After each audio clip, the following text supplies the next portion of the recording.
Olá!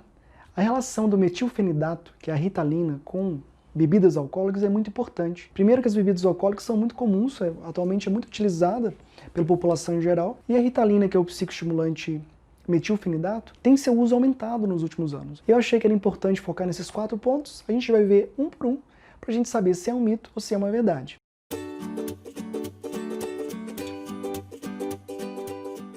Essa primeira fase é um mito. Isso gera uma confusão, né? A gente pensa, o álcool ele é um depressor do sistema nervoso central. E ritalina é um estimulante. Então algumas pessoas acharem que eles têm efeitos opostos. Isso incentiva o uso recreacional. Pessoas que fazem uso da ritalina não prescrita não são opostos, eles têm efeitos diferentes no cérebro. O álcool, de fato, é um depressor do sistema nervoso central, ele age no cérebro como um todo. Ele age em vários receptores, não só no GABA, que é mais conhecido, mas glutamato, receptor opioide, canais de cálcio, canais de potássio. O efeito é generalizado, ele tem uma tendência a diminuir o funcionamento cerebral e, consequência disso, isso pode causar um relaxamento inicial, mas é muito comum ser seguido de sonolência, perda de controle motor, diminuição de memória, de processo de atenção. Ele prejudica o funcionamento cerebral como um todo. A ritalina, por outro lado, ela tem uma ação mais específica. Ela age basicamente nos receptores de noradrenalina e dopamina. E esses receptores, eles têm várias distribuições no cérebro. Só que a ritalina tem uma afinidade maior com os receptores que são localizados no lobo frontal. Com isso, ela consegue se ligar mais nessa região e não se ligar tanto nas outras regiões cerebrais. A gente vai ver na próxima fase que isso é importante. E essa região do lobo frontal onde a ritalina se liga, que é o metilfenidato, está relacionado principalmente com o nosso processo de regulação emocional e de controle da atenção. Com isso, quando você dá um medicamento que é chamado como classe, como psicoestimulante, na verdade você está aumentando a atenção da pessoa e a capacidade de regulação emocional. Vocês podem ver que não são opostos. Então os prejuízos motores, por exemplo, do álcool, eles não vão ser inibidos com o uso de ritalina. E o problema é o quê? Se eu estou usando ritalina, às vezes por eu estar mais atento, mais concentrado, eu posso ter a impressão que o meu controle motor está preservado. Isso pode me dar coragem para dirigir, por exemplo, e aumenta o risco de acidente.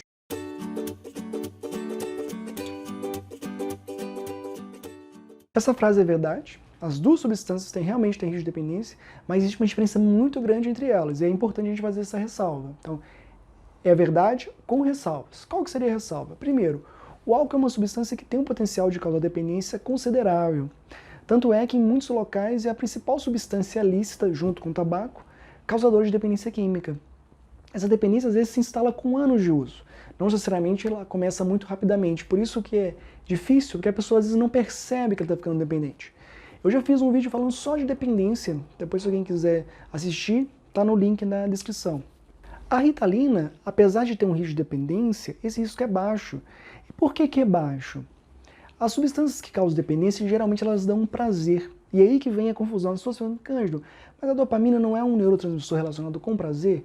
É verdade. A área tegumentar ventral, que é a área do prazer, de fato ela tem receptor dopaminérgico. No entanto, a ritalina ela tem pouca afinidade com essa área. Geralmente ela libera muito pouca dopamina na região que dá prazer. Com isso, o potencial de adicção da ritalina é muito baixo. Acontece até o contrário, na verdade. Pessoas que têm TDAH, que é o déficit de atenção, desde a infância que não são medicadas, elas têm um risco maior de se tornar dependente de várias outras substâncias do que aquelas crianças que foram tratadas. Então, a ritalina, ela tem, olha que interessante, ela tem um potencial até de prevenir o surgimento de dependências químicas. O que os estudos têm mostrado é que pessoas que se tornam adictas de ritalina, que fazem uso de maneira exagerada, a causar prejuízo para ela, normalmente são dependentes de outras substâncias também. É um usuário de múltiplas substâncias que faz uso da ritalina também de maneira problemática. Por isso, assim, é importante a gente frisar que existe o risco, isso vem até escrito na própria caixa do medicamento, na bula também. No entanto, esse risco é muito baixo e ele aumenta principalmente em pessoas que já são adictas a outras substâncias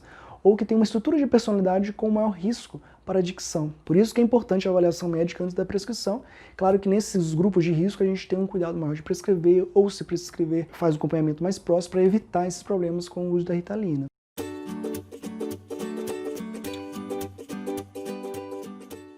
Essa frase é verdadeira. Quando nós usamos o álcool junto com a ritalina, é produzida essa terceira substância chamada etilfenidato. A quantidade produzida é pouca, então nós não podemos afirmar com certeza que o etilfenidato chega a fazer mal para o organismo. O que se sabe é o quê? Você pode produzir etilfenidato à parte, como uma droga sintética mesmo. Tem pessoas que fazem uso dela de maneira problemática, se tornam até dependentes do etilfenidato. O etilfenidato isolado em grandes quantidades faz mal. Agora, a quantidade que é produzida junto do álcool com a ritalina, a gente não sabe se de fato faz mal para o organismo. Usando uma analogia, existe uma possibilidade sim que ele faça mal. Então seria mais um motivo para não se misturar o álcool com a ritalina.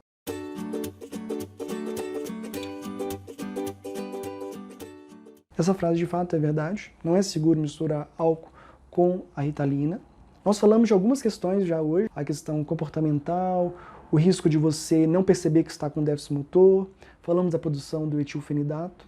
Então, recomendação, evite usar os dois simultaneamente. Eu, particularmente, por trabalhar com pessoas com uso problemático de álcool, recomendaria até evitar o álcool. A gente pode pensar em outras formas de ter prazer, de conseguir relaxamento, não necessariamente através de bebida alcoólica. E se você faz uso de ritalina por causa do TDAH, priorizar o próprio tratamento com o TDAH, que no longo prazo trará muito mais benefícios e ganha para a vida como um todo. Muito obrigado pela atenção de vocês, espero poder ter ajudado com esse tema e até o próximo vídeo.